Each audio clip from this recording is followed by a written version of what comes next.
وہ وہی روٹ وہی گلی سے بچنے کی کوشش کر رہا ہے. کہا ٹھہر جا. رک گیا شرابی. حضرت عمر فرماتے ہیں کہ بغل میں کیا ہے؟ کہا یہ تو دودھ ہے. کہا دودھ ہے تو ڈھکن کھول. اب ہاتھ کو رکھ کے مگر ڈھکن کھولے کیسے؟ ایک تو چوری, دوسرے سینہ زوری. وہ عمر جو اپنے دور میں شراب پینے نہ دیتے ہوں, آج رنگے ہاتھ پکڑیں گے تو چھوڑیں گے کیسے؟ حضرت عمر فرماتے ڈھکن کھول.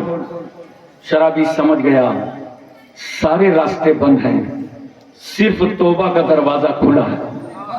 ارے بولو سبحان اللہ.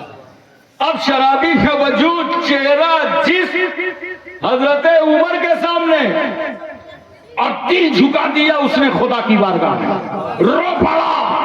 اے احکم الحاکمین رب الارباب کا ذی الحاجات مولا, تو ہمارا پروردگار ہے. اے اللہ جو میں نے گناہ کیا ہے سب تجھے معلوم ہے, جو چھپ کر گناہ کیا وہ معلوم ہے, جو کھل کے گناہ کیا وہ معلوم ہے, جو میں برسر عام گناہ کرتا رہا وہ معلوم ہے, جو کالی کوٹری میں گناہ کرتا رہا وہ معلوم ہے. اے اللہ آج میں تیری بارگاہ میں توبہ کرتا ہوں, میرے مولا میری توبہ قبول فرما لے. رو رہا ہے, آنسو بہ رہے ہیں, تڑپ رہا ہے, خدا کی بارگاہ میں مچل رہا ہے. حضرت عمر کہتے ہیں دیر مت کر, ڈھکن کھول.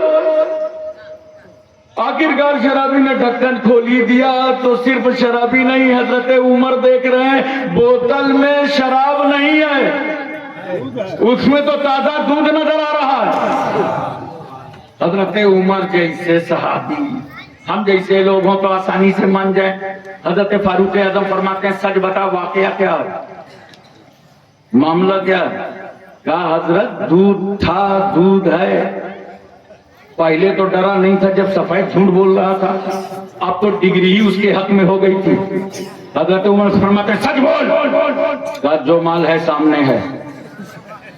فاروق اعظم کا اور دباؤ بڑھا تو شرابی نے سوچا لاؤ بتا دیں, اب تو فیصلہ میرے حق میں ہو ہی چکا ہے. یہیں پہ میں آپ کی توجہ چاہتا ہوں.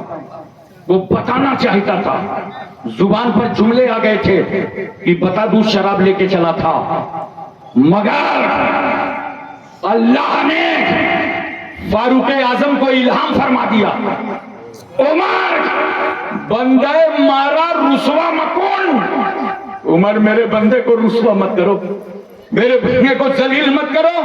اگرچہ ہم جبار اور قہار ہیں مگر ہم ہی ستار العیوب ہیں, عیبوں کو ہم ہی چھپاتے ہیں, غفار الذنوب ہیں, گناہوں کو ہم ہی بخش دیتے ہیں. اگرچہ یہ شراب لے کے چلا تھا مگر اتنا رویا اللہ کی بارگاہ میں کہ میں نے اپنی رحمت کے صدقے اس شراب کو تازہ دودھ سے بدل ڈالا. اب بتاؤ مسلمانوں, عزت چاہتے ہو دنیا میں؟ بولو, ارے بولو نا یار, عزت چاہتے ہو نا تو نماز پڑھو, نماز کی پابندی کرو, اللہ تمہیں رزق سے مالا مال کر دے گا. نماز پڑھو, برائیوں کا خاتمہ ہوگا. نماز پڑھو, مشکلیں دور ہوں گی. نماز پڑھو, تمہارے حق میں آسانیاں ہوں گی. نماز پڑھو, اللہ تم پر مہربان ہوگا. اگر عزت چاہتے ہو تو نماز پڑھو. عزتوں کا طوق, عزتوں کا ہار تمہارے گلے پہ ڈالا جائے گا. کیوں؟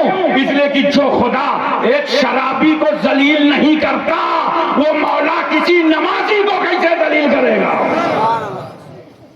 حضرات ایک بات اور بتائیے محبت کے ساتھ. پہلے تو مجھے یہ بتا دیجئے میری باتیں سمجھ میں آ رہی ہیں؟ الحمدللہ میں مبلغ ہوں, مجھے معلوم ہے کہ تبلیغ کیسے کی جاتی ہے اور کیسے پبلک تک میسج پہنچایا جاتا ہے. میں چاہتا ہوں کہ آپ تک مکمل غوث اعظم کا میسج پہنچا دوں, اور اگر غوث اعظم کا میسج پورا سن لو گے نا تو انشاءاللہ تمہاری نسل میں کوئی بدعقیدہ پیدا نہ ہوگا. لیکن شرط یہ, ذرا سنو, سمجھ کے جاؤ. آج ہمارے سماج میں جھوٹ کتنا چل رہا ہے, بولو, بے بھاؤ جھوٹ. کیا کرو, آپ لوگ چینل دیکھتے ہو, ٹی وی دیکھتے ہو, سنتے رہتے ہو, جھوٹ بولو, خوب بولو, بار بار بولو, خود ہی بولتا ہے, بولو, ارے کچھ تو بولو, سچ تو بولو کم سے کم, جھوٹ بولنے کو تھوڑی میں کہہ رہا ہوں. کتنا جھوٹ بولا جا رہا ہے. یہ بزرگوں کے نام کے جلسے کیوں کیے جاتے ہیں؟ آپ سوچ رہے ہیں یہ کانفرنس غوث اعظم کی طرف کیوں منسوب ہے؟ اس کا مقصد یہ ہوتا ہے کہ غوث اعظم کی زندگی سامنے رکھی جائے تاکہ اب غوث تو نہ بن پاؤ گے, کم سے کم غلام غوث تو بن جاؤ گے. دیکھو ذرا سا، غوث اعظم رضی اللہ تعالیٰ عنہ نے ایک سفر کیا جیلان سے بغداد تک، ایک سفر ہو رہا تھا، قافلہ جا رہا تھا. غوث اعظم نے اپنی ماں سے کہا ایک قافلہ جا رہا ہے حصول علم کے لیے، میں بھی بغداد جاؤں گا. بولو سبحان اللہ. تو ماں نے کیا کیا، 40 درہم لیا، 40 دینار لیا اور لے کر کے بیٹے کے پیرہن میں محفوظ کر دیا اور کہا لے جاؤ. لیکن بیٹے دو باتوں کا خیال رکھنا، سنو مسلمانوں، ایک عقل حلال اور ایک صدق مکان. جب کھانا تو حلال کھانا، بولو سبحان اللہ، اور جب بولنا تو سچ بولنا، جھوٹ نہ بولنا کبھی. حضرت غوث اعظم رضی اللہ تعالیٰ عنہ روانہ ہوئے. جانتے ہو یہ واقعہ ہمارے یوپی میں کچھا 3 میں سچا بالک کر کے ایک پاٹھ پڑھایا جاتا ہے. اب فرقہ پرست گورنمنٹ نے اس پاٹھ کو نکال دیا ہے اور سچا بالک سے مراد کون تھے؟ سیدنا غوث اعظم تھے. بولو محبت سے سبحان اللہ. اور جب غوث اعظم چلے راستے میں وہ قافلہ لٹ گیا. ایک ڈاکو نے آ کے غوث اعظم سے پوچھا آپ نے بھی کچھ رکھا ہے؟ تو آپ نے فرمایا ہاں رکھا ہے. 40 دینار کھول کے دکھا دیے. سارے ڈاکوؤں کو بڑی حیرت ہوئی اور پوچھا اگر آپ چھپا لیتے تو آپ سے تو کوئی سوال بھی نہ کرتا. آپ نے فرمایا سنو، جب یہ لٹا ہوا قافلہ واپس جاتا تو میری ماں مجھ سے سوال کرتی بیٹا سب کا مال لٹ گیا تم کیسے بچا کے لائے؟ تو مجھے ماں کے سامنے جھوٹ بولنا پڑتا اور ماں نے کہا تھا کبھی جھوٹ نہ بولنا، جب کھانا تو حلال کھانا، جب بولنا تو سچ بولنا. مجھے اپنی ماں کو حساب دینا ہے اس لیے میں مال چھپا نہ سکا. ڈاکوؤں کی آنکھوں میں آنسو آ گئے. ان کا سردار رو پڑا اور غوث اعظم کے قدموں پہ جا کر کے توبہ کرتا ہے. کہتا ہے جسے اپنی ماں کو حساب دینا ہے وہ جھوٹ نہ بول سکا اور ہمیں تو پروردگار عالم کو حساب دینا. سب کے سب توبہ کر چکے اور توبہ کرنے کے بعد جتنا لوٹا ہوا مال تھا سب واپس کر دیا. اب جہاں پہ میں تمہیں ایک بات بتانا چاہتا ہوں، سچ بولنے کا فائدہ کیا ہوا؟ سارے ڈاکوؤں کو توبہ کی توفیق ہو گئی. اور دوسرا فائدہ کیا ہوا؟ لوٹا ہوا مال واپس ہو گیا. اس لیے مسلمانوں اگر غوث اعظم کے نام پر بیٹھے ہو تو یاد رکھنا سچائی کا دامن تھامو، جھوٹ سے پرہیز کرو، حلال لقمہ کھاؤ، رزق حلال کی طرف بڑھو، تب غوث اعظم تم سے راضی ہوں گے، تب غوث اعظم تم سے خوش ہوں گے. دیکھو وہی بغداد کی جامع مسجد میں سیدنا غوث اعظم ظہر کی نماز ادا کرتے ہیں اور اس کے بعد قیلولہ فرماتے ہیں. آنکھ بند ہوئی غوث اعظم کی، اتنے میں رسول اعظم آ گئے. ارے تھوڑا آپ لوگ بھی تو بولیے، کم سے کم آپ لوگ تو بول ہی سکتے ہو. سب تھک گئے 2 دن کی جلسہ کرتے کرتے، تھوڑا آگے آ جاؤ بھائی، تھوڑا بولو. اچھا جلسے والوں کو چاہے اتنا سمجھاؤ بھیا ٹائم سے بیٹھا دینا، وقت پر. کوئی مانے گا نہیں، کبھی نہیں مانتا، زندگی میں نہیں مانتا ہم لوگوں کی بات. ہم لوگ مر جائیں گے کہتے کہتے کہ ٹائم سے بٹھایا کرو کہ لوگ سن لیں سمجھ لیں. دیکھو ذرا اب جس کو نیند آ رہی ہے وہ اپنا ادھر ادھر دائیں بائیں جھانک رہا ہے. میں آپ کو غوث اعظم کا پورا میسج اور پیغام دے رہا ہوں تاکہ آپ کی عقلوں میں اور دماغ میں اتر جائے. تو دیکھو میں عرض یہ کر رہا تھا کہ رسول اعظم صلی اللہ علیہ وسلم تشریف لائے. پوچھا عبد القادر جیلانی یہ بتاؤ تبلیغ میں سستی کیوں ہے؟ کہا یا رسول اللہ یہ سب عربی ہیں، میں اجمی ہوں، ان کے سامنے زبان کیسے کھولوں؟ تو اللہ کے رسول صلی اللہ علیہ وسلم نے فرمایا زبان کھولنا چاہتے ہو تو منہ کھولو. بولو سبحان اللہ. غوث اعظم نے منہ کھولا تو رسول اعظم نے لعاب دہن ڈالا. 7 مرتبہ میرے پیغمبر نے لعاب دہن ڈالا. تشریف لے گئے، سلسلہ چالو ہوا لیکن ابھی عروج پر نہیں تھا. ایک دن پھر قیلولہ فرما رہے تھے غوث اعظم کہ اتنے مولا علی شیر خدا آ گئے. کہا عبد القادر جیلانی یہ تبلیغ میں سستی کیوں ہے؟ کہا بات اتنی ہے یہ سب عربی ہیں، میں اجمی ہوں، ان کے سامنے زبان کیسے کھولوں؟ کہا منہ کھولو. تو مولا علی شیر خدا نے لعاب دہن ڈالا 6 مرتبہ اور رک گئے. غوث اعظم فرماتے ہیں مولا علی پیغمبر تشریف لائے تھے تو 7 مرتبہ لعاب دہن ڈالا تھا، آپ نے 6 بار کہا. ہاں 6 بار میں اس لیے رک گیا تاکہ احترام نبوت باقی رہے. بولو محبت سے سبحان اللہ. علی کے دل میں کتنا احترام ہے کہ جس عمل کو پیغمبر نے 7 بار کیا ہو اسے علی 6 بار کر رہے ہیں. اور آگے میں احترام بتاتا ہوں. اب سنو، آ گیا میں اس ٹاپک پہ جو مولانا نور الحسن کی پرچی آئی تھی. سیدھے ہو کے اب آپ بیٹھ جائیے آرام سے، توجہ کیجئے گا، غور کیجئے گا ذرا سا، اور ذہن پہ اس بات کو اتارنے کی کوشش کیجئے گا. اتنا احترام مولا علی شیر خدا کے دل میں کہ جتنی حدیثیں روایت کیا، رویا عن علی ابن ابی طالب قال قال رسول اللہ صلی اللہ علیہ وسلم، علی ابن ابی طالب سے روایت ہے، انہوں نے فرمایا کہ یہ بات رسول اللہ نے فرمایا. توجہ ہے، کیا کہا؟ یہ بات رسول اللہ نے فرمایا. اب رسول اور مولا علی کے درمیان رشتہ کیا ہے؟ بھائی کا. نسبت کیا ہے؟ بھائی کی. تعلق کیا ہے؟ بھائی کا. پھر بھی کبھی حضرت علی نے یہ نہیں کہا کہ یہ بات میرے بھائی نے فرمایا، یہ بات میرے بھائی نے فرمایا ہے. جب کہا تو کیا کہا؟ یہ بات اللہ کے رسول نے فرمایا ہے. اب یہیں سے فیصلہ کر لو، جس سے رشتہ بھائی کا ہے وہ تو بھائی کہتا ہی نہیں، اور جن سے کوئی رشتہ نہیں ہے وہ بڑے بھائی کا لگائے بیٹھے ہیں. بولو، افسوس تو آج کل یہی ہے نا، جن پر نماز فرض ہے وہ پڑھتے نہیں، اور جن پہ فرض نہیں ہے وہ پڑھوانے نکلے.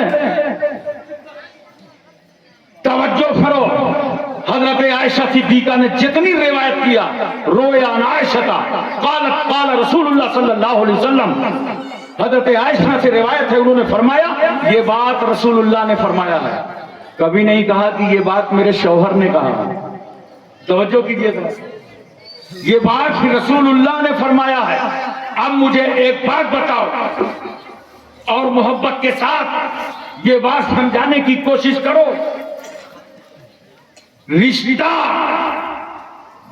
شوہر بیوی کا، مگر عائشہ صدیقہ کیا کہتی ہیں؟ یہ بات رسول اللہ نے فرمایا ہے. اور سنو، ازواج مطہرات سے اس امت کا رشتہ کیا ہے؟ جانتے ہو اس امت کا رشتہ کیا ازواج مطہرات سے؟ قرآن کہتا ہے مومنوں، نبی کی بیویاں تمہاری مائیں ہیں. بولو محبت سے سبحان اللہ. نبی کی بیویاں تمہاری مائیں ہیں. اب ایک بات بتاؤ، یہ تو قرآن نے رشتہ بتا دیا نا کہ نبی کی بیوی تمہاری ماں. زور سے بولو، نبی کی بیوی تمہاری، اور زور سے بولو، نبی کی بیوی تمہاری ماں. سمجھ گئے؟ تو ماں کے شوہر کو کیا کہتے ہیں؟ اب تم ہی بتاؤ. بولو، باپ کہتے ہیں نا، کوئی بھائی تو نہیں کہتا. اور بھائی کی بیوی کو کیا کہتے ہیں؟ بولو، بھابھی. تو یہ بدعقیدے کتنا غلط رشتہ لگائے ہیں. نبی کو بھائی بتانے چلے ہیں. اللہ کو معلوم تھا کہ 1400 سال کے بعد کچھ دریدہ ذہن پیدا ہوں گے جو میرے نبی کو بھائی کہیں گے، تو نبی کی بیویوں سے یہ رشتہ کیا لگائیں گے؟ اس سے پہلے خدا نے 1400 سال پہلے نبی کی بیویوں کا رشتہ بتا دیا کہ نبی کی بیویاں مومنہ تمہاری مائیں ہیں. محترم سامعین کرام، ایک بات میں آپ سے اور پوچھنا چاہتا ہوں. بولو، ذہن حاضر ہے نا؟ نیند تو نہیں آ رہی؟ بولو، نیند تو نہیں آ رہی؟ آج میں آپ کو سمجھانا چاہتا ہوں اور پیار سے سمجھانا چاہتا ہوں سیدنا غوث اعظم رضی اللہ تعالیٰ عنہ کی وہ پاکیزہ اور متبرک زندگی کہ جس پر ہمیں ضروری ہے کہ ہم عمل کریں. آج اتنی بڑی کانفرنس غوث اعظم کے نام پر ہوئی، اتنے علماء بلائے گئے، انڈیا کے باہر بنگلہ دیش سے بھی بلائے گئے، سبھی آئے، اپنے اپنے خطابات کیے، اپنی اپنی تعلیم دی. کم سے کم کچھ تو اپنا دامن بھر کے جاؤ. جانتے ہو غوث اعظم کی عبادت کا حال کیا تھا؟ 15 سال تک کنٹینیو، مسلسل، لگاتار، پے در پے، متواتر، عشاء کے بعد سے لے کر فجر تک ایک ختم قرآن فرماتے تھے. اب تم کتنی قرآن کی تلاوت کرتے ہو فیصلہ کر لو. پڑھا کرو قرآن. جب نماز پڑھ لیا کرو نا تو تھوڑی تلاوت کر لیا کرو, تھوڑا ذکر کر لیا کرو. 25 سال تک غوث اعظم نے جنگلوں کی سیر کی اور خدا کا ذکر کرتے رہے, اللہ کو یاد کرتے رہے. 40 سال تک عشاء کے وضو سے فجر کی نماز ادا فرمایا. عشاء کے وضو سے فجر کی نماز. اچھا, جب میں پڑھ رہا تھا سیرت غوث اعظم تو مجھے بڑی حیرت ہوئی کہ عشاء کے وضو سے فجر کی نماز, اور ایک دن نہیں 40 سال تک, 40 سال تک عشاء کی نماز, عشاء کے وضو سے فجر کی نماز. اب یہاں پر ایک سوال پیدا ہوتا ہے, ذرا پڑھے لکھے لوگ میری طرف توجہ کریں, میں ان کی عقلوں کو سمجھنا چاہتا ہوں, علماء کی خاص توجہ چاہتا ہوں. تہجد پڑھنے کے لیے سونا شرط ہے, اور سونے سے وضو ٹوٹ جاتا ہے. تو اب بات سمجھ میں نہیں آ رہی تھی, کیا 40 سال تک غوث اعظم سوئے نہیں؟ اگر سوئے تو یہ نہیں سمجھ میں آتا کہ تہجد نہیں پڑھا. اتنے بڑے ولی کامل جنہوں نے کثرت نوافل سے خدا کا قرب حاصل کیا ہو, 40 سال تک وہ تہجد چھوڑ دیں. یہ ادھر نہیں سمجھ میں آتا, وہ ادھر نہیں سمجھ میں آتا. اور اگر سوتے ہیں تو عشاء کے وضو سے فجر سمجھ میں نہیں آتی. بولو, کیونکہ سونے سے وضو ٹوٹ جاتا ہے. یہ دل میں میرے خیال تھا کہ انشاءاللہ یہ بات میں کسی عالم سے نہیں پوچھوں گا, نہ اپنے استاد سے پوچھوں گا, لیکن اگر کوئی اللہ والا مل گیا تو اس سے ضرور پوچھوں گا. بولو محبت سے سبحان اللہ. کوئی فقیر مل گیا, درویش مل گیا, تو یہ بات میں ضرور پوچھوں گا. اتفاق ایسا میرا کچوچا شریف جانا ہوا اور مخدوم المشائخ حضور سرکار کلا رحمت اللہ علیہ کی بارگاہ میں حاضر ہوا. بڑے بڑے اکابرین کرام علماء اہل سنت وہاں بیٹھے تھے. مفتی عبد الجلیل صاحب رحمت اللہ علیہ, خواجہ مظفر صاحب رحمت اللہ علیہ, مفتی مطیع الرحمان صاحب تو ابھی باحیات ہیں.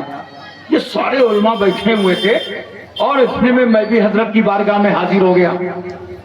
سلام دعا کے بعد کہا بیٹھو, بیٹھ گئے اطمینان سے. اور تھوڑی دیر کے بعد حضرت کیا فرماتے ہیں جانتے ہو؟ یہ کون ہے حضرت سرکار کلا؟ یہ وہی ہیں جنہوں نے حضور مفتی اعظم ہند بریلوی رحمت اللہ علیہ کی نماز جنازہ پڑھایا. دیکھیے ماشاءاللہ ایک گواہ, دیکھیے دیکھیے یہ بہت بڑی بات ہو گئی, بہت بڑی بات ہو گئی. مفتی عبد الغفور صاحب نے سرکار کلا کے پیچھے خود نماز جنازہ پڑھا, حضور مفتی اعظم. دیکھیے ایک گواہ آپ کے سامنے, توجہ کیجئے ذرا سا اور ذہن میں اس بات کو اتارنے کی کوشش کیجئے. ایسے عالم دین, ایسے بزرگ. تو حضرت کی محفل میں تمام علماء بیٹھے تھے, حضرت نے ہمیں بیٹھا لیا اور اس کے بعد ارشاد فرماتے ہیں, ارے بھائی آج کل کچھ لوگ میرے جد کریم سیدنا غوث اعظم کی 40 سالہ نماز ہی میں الجھے ہوئے ہیں. اللہ اکبر کبیرہ. کہا 40 سالہ نماز ہی میں الجھے ہوئے. میں سمجھ گیا اب میرے سوال کا جواب ملنے جا رہا ہے, تو میں اور قریب آ گیا, اور قریب آیا. تو حضرت ارشاد فرماتے ہیں, سنو میرا غوث اس مقام غوثیت پر فائز تھا جہاں غفلت نہیں طاری ہوتی. مطلب کیا ہے؟ غوث پر غفلت نہیں ہوتی, اور جب تک غفلت طاری نہ ہو تب تک وضو نہیں ٹوٹتا. اللہ اکبر. اس کا مطلب غوث اعظم سوتے بھی تھے مگر غافل نہیں ہوتے تھے, اس لیے ان کا وضو نہیں ٹوٹتا تھا. عشاء کے وضو سے فجر کی نماز ادا فرما دیتا. محترم حضرات ایک بات اور سنیے, جب اس کو میں نے اور فقہ کی کتابوں میں دیکھا تو یہ مسئلہ اور آسانی سے سمجھ میں آ گیا. وہ کیسے؟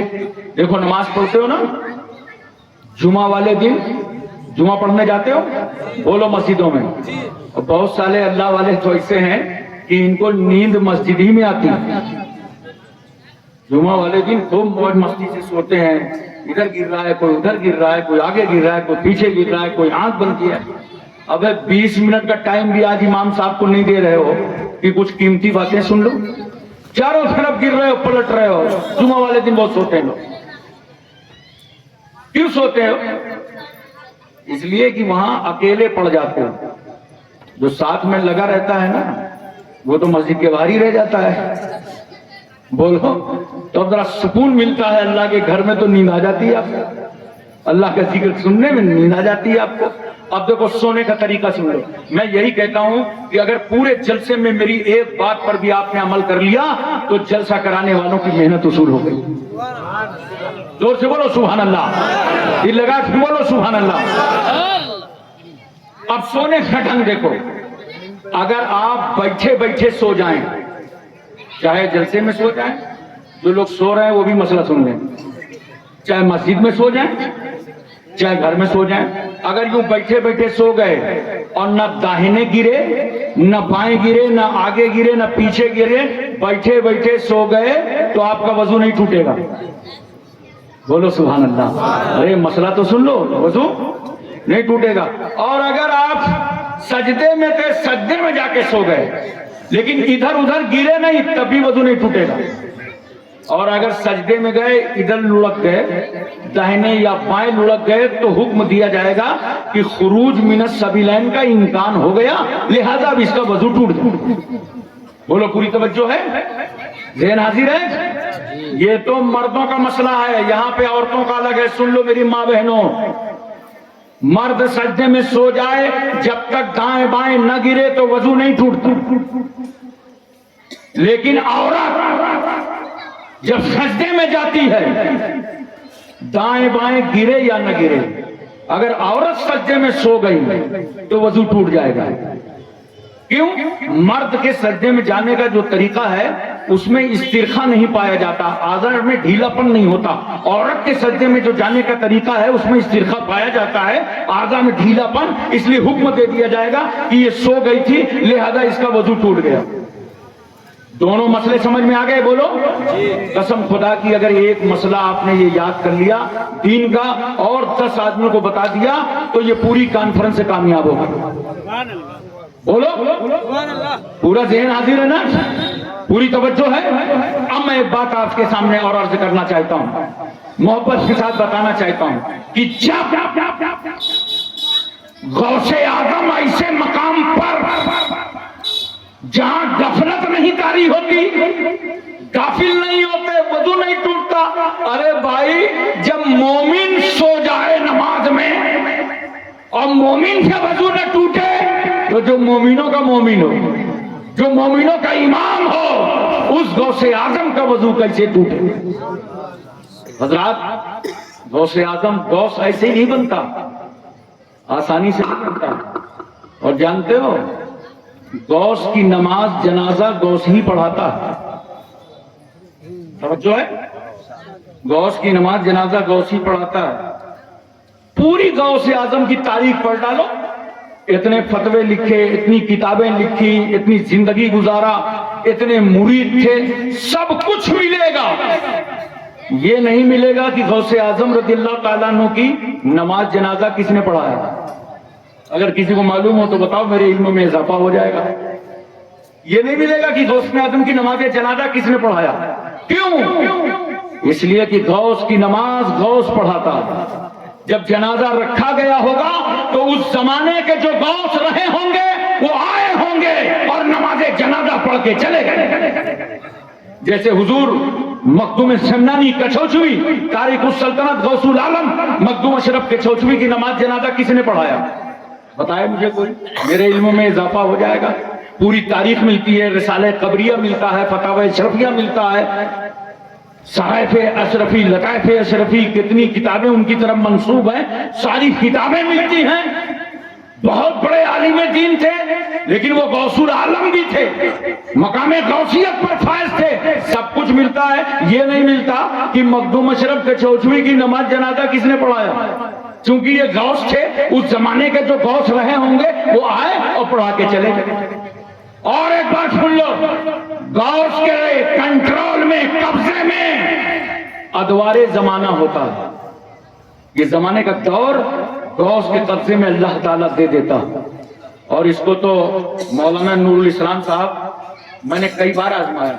کلکتہ کی ایک بہت بڑی میں کانفرنس میں تھا, اتنے میں بارش ہونے لگی, سارے جلسے والے آئے پریشان ہو گئے.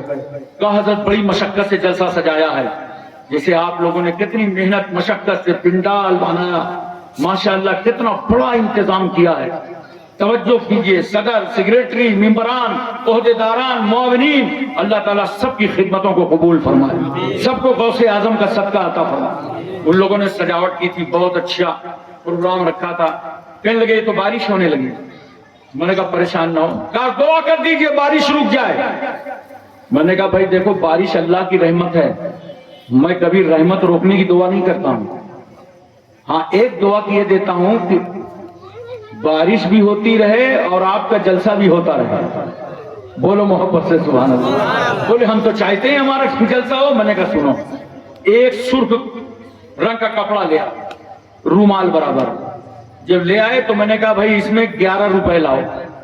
ایک صاحب نے 11 روپے نہیں لائے, اس کو لپیٹ دیا. لپیٹ کے میں نے کہا اونچے مقام پہ رکھ دو, اور یہ جو بارش ہو رہی ہے نا, یاد رکھنا یہ زمانہ غوث کے ہاتھوں میں ہوتا ہے, جاؤ رکھ دو, انشاءاللہ جلسہ اچھے سے ہوگا.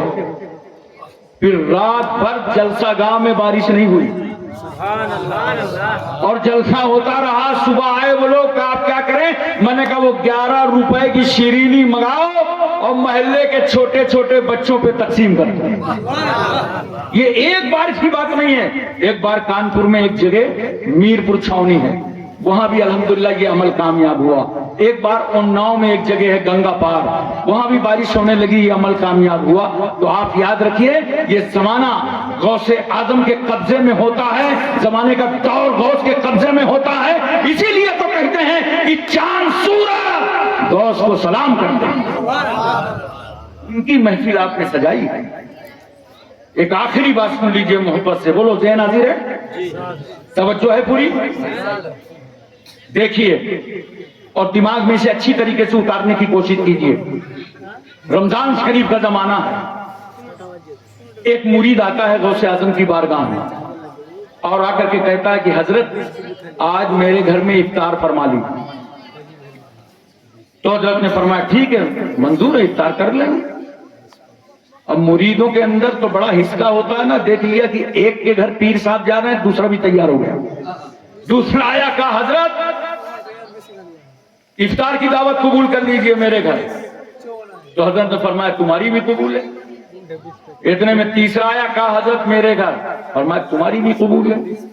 دھیرے دھیرے 70 مرید آئے اور 70 نے دعوت کس ٹائم دیا؟ افطار کے ٹائم. وقت ایک ہی ہے, روزہ کھولنے کی دعوت دی ایک ہی ٹائم, اور 70 مریدوں کی دعوت قبول کر لی غوث اعظم نے. ہم تو اگر ایک رات میں 2 جلسے قبول کر لیں تو کمیٹی والے ہنگامہ کر دیں. غوث اعظم نے 70 دعوت, اور یہ دیکھو 24 گھنٹے کے اندر کی دعوت نہیں تھی, ایک ٹائم سورج ڈوبے گا بغداد میں, اسی ٹائم پھر 70 دعوتیں قبول کر لی. اب ہر مرید اپنے اپنے گھر دسترخوان لگائے ہے, صفائی ستھرائی میں جٹا ہوا. آپ جانتے ہو یار, کسی کے گھر میں اگر پیر آ رہے ہو, آپ کو معلوم ہو جائے آپ کے گھر میں پیر آ رہے ہیں, جتنی صفائی کرو گے, علماء آ رہے ہیں, عالم آ رہے ہیں, مسجد کے امام آ رہے ہیں, کتنا انتظام کرو گے. تو جس کے گھر میں پیروں کا پیر آ رہا ہو, میروں کا میر آ رہا ہو, وہ کتنا انتظام کرے گا. بڑھیا سجا کر کے دسترخوان لگایا, ہر مرید اپنے دسترخوان پر بیٹھا ہے. افطار کا ٹائم ہو گیا, پلک جھپکی, غوث اعظم 70 دسترخوان پر نظر آنے لگے. 70 دسترخوان پر غوث اعظم دکھائی دینے لگے. اب مرید افطار کم کر رہا ہے, غوث اعظم کی زیارت زیادہ کر رہا ہے. چہرہ دیکھ رہا ہے, نورانی صورت دیکھ رہا ہے, شکل دیکھ رہا ہے, خوش ہو رہا ہے اندر اندر. کل خانقاہ جاؤں گا نا, جب میرے پیر بھائی ملیں گے بڑے فخر سے بتاؤں گا کل غوث اعظم نے میرے گھر افطار فرمایا تھا. پروگرام ختم ہو گیا, صبح ہوئی, سب مرید خانقاہ میں جمع ہونے لگے. ایک مرید آیا, دوسرے سے بولا السلام علیکم. وعلیکم السلام, بھائی خیریت؟ ارے بھائی خیریت, کل نوازا ہے غوث اعظم نے مجھے, میرے گھر میں افطار فرما لیا. اس نے کہا بھیا تم پہچاننے میں غلطی کر رہے ہو، کل تو غوث اعظم میرے گھر میں تھے۔ دونوں میں بحث ہونے لگی، تیسرا آ گیا، کہا تم دونوں نہیں پہچان پائے، کل تو غوث اعظم ہمارے یہاں تھے۔ چوتھا آیا، اس نے کہا یہ لوگ ہیں یار، میرے یہاں غوث اعظم تھے۔ پانچویں میں نے دیکھا کہ جھگڑے میں نہ پڑو، یہ سب پہچان نہیں پائے، غوث اعظم تو ہمارے یہاں تھے۔ اب مارے خوشی کے کوئی کسی کی سن نہیں رہا، پوری خانقاہ میں نعرے لگ رہے ہیں، ہمارے یہاں تھے، ہمارے یہاں تھے، ہمارے یہاں تھے، ہمارے یہاں تھے۔ مشکل ہو گیا، مسئلہ تھے کہاں؟ آخر کار لوگوں نے کہا بھائی ایسا ہے، چلو اہل مدرسہ سے پوچھیں کہ کل افطار کے ٹائم جب غوث اعظم گئے تھے تو بتا کے گئے ہوں گے نا، کس کے گھر افطار کرنے جا رہا ہوں، جس کا گھر بتائیں گے اسی کو مان لیا جائے گا۔ چلو اہل مدرسہ سے جا کے پوچھا، بتاؤ بھائی 70 آدمی کہہ رہے ہیں کہ ہمارے یہاں تھے، کل غوث اعظم جب افطار کرنے گئے تو مدرسے سے کہاں گئے تھے؟ مدرسے والوں نے کہا کل تو کہیں گئے ہی نہیں، کل تو ہمارے یہاں تھے۔ میں آپ سے پوچھنا چاہتا ہوں، ایک دوست 70 دسترخوان پہ نظر آ رہا ہے، کہاں ہیں وہ لوگ جو نبی کے علم غیب پر انگلی اٹھاتے ہیں، نبی کو حاضر و ناظر ماننے کے لیے منہ کا جغرافیہ بدل جاتا ہے؟ رسول کی عظمتوں کو گھٹانے والوں، نبی کے خلاف انگلی اٹھانے والوں، بدعقیدو، کان کھول کے سن لو، جب تم غوث اعظم کی حاضری کا جواب نہیں لا سکتے تو میرے مصطفیٰ کے حاضر و ناظر ہونے کا جواب کہاں سے لاؤ؟ نعرہ تکبیر، نعرہ رسالت، علماء اہل سنت، حضور سرکار کلام، نعرہ تکبیر، نعرہ رسالت۔ حضرات ایک بات اور پیار سے بتائیے، میں چاہتا ہوں کہ خطابت کی جولانیت سے نہیں بلکہ حقیقت میں آپ کے دماغ میں بات اتر جائے۔ سورج دیکھا ہے؟ بولو، تھوڑا سا بولتے ہوں ہاں، سورج دیکھا ہے نا؟ روز دیکھتے ہو؟ ایک ہے کہ 1000؟ ایک ہی تو ہے سورج۔ اچھا کل شاہپور والے طے کر لیں کہ ایک سورج کو ہر آدمی اپنے اپنے ہاتھ میں دیکھے گا، اور سورج ایک ہے، 24 آدمی کھڑے ہو جانا، لیکن ایک شرط ہے، ہاتھ میں آئینہ لے لینا، ہاتھ میں آئینہ لے لینا، اور سورج مہاراج کی طرف رک کر کے کھڑے ہو جانا۔ 24 آدمی کھڑے ہو گے نا تو ایک سورج 24 آئینے میں نظر آئے گا۔ اچھا اگر 100 آدمی کھڑے ہو جائیں تو 100 آئینے میں، 1000 آدمی کھڑے ہو جائیں تو 1000 آئینے میں، پورا گوال پوکھر کھڑا ہو جائے تو جس کے ہاتھ میں آئینہ وہاں سورج۔ اب ایک بات بتاؤ، اگر آئینہ کے بجائے، شیشہ کے بجائے کوئی پتھر دل آدمی پتھر لے کے کھڑا ہو جائے تو پتھر پر سورج نظر آئے گا؟ پتھر پہ سورج دکھائی پڑے گا؟ نہیں، سورج دیکھنے کے لیے آئینہ چاہیے۔ سورج دیکھنے کے لیے آئینہ چاہیے، پتھر پہ سورج نظر نہیں آتا۔ اسی طرح غوث اعظم کو دیکھنے کے لیے دل آئینہ چاہیے۔ نعرہ تکبیر، نعرہ تکبیر، نعرہ رسالت، مسلک اعلیٰ حضرت غوث کا کامل، غوث کا کامل، نعرہ تکبیر۔ واہ واہ واہ، کیا بات ہے! توجہ کیجیے ذرا سا، دل آئینہ چاہیے۔ پتھر دل پہ غوث اعظم نظر نہیں آتے، دل ہے پتھر، ڈھونڈ رہا ہے غوث اعظم کو۔ ارے دل کو پہلے آئینہ بناؤ۔ اسی لیے تو میں کہتا ہوں وہ سینہ نہیں ہے جو نبی کی محبت کا مدینہ نہ ہو۔ نبی کی محبت کا مدینہ بناؤ۔ اسی لیے تو ہم کہتے ہیں نجدیوں، بدعقیدوں،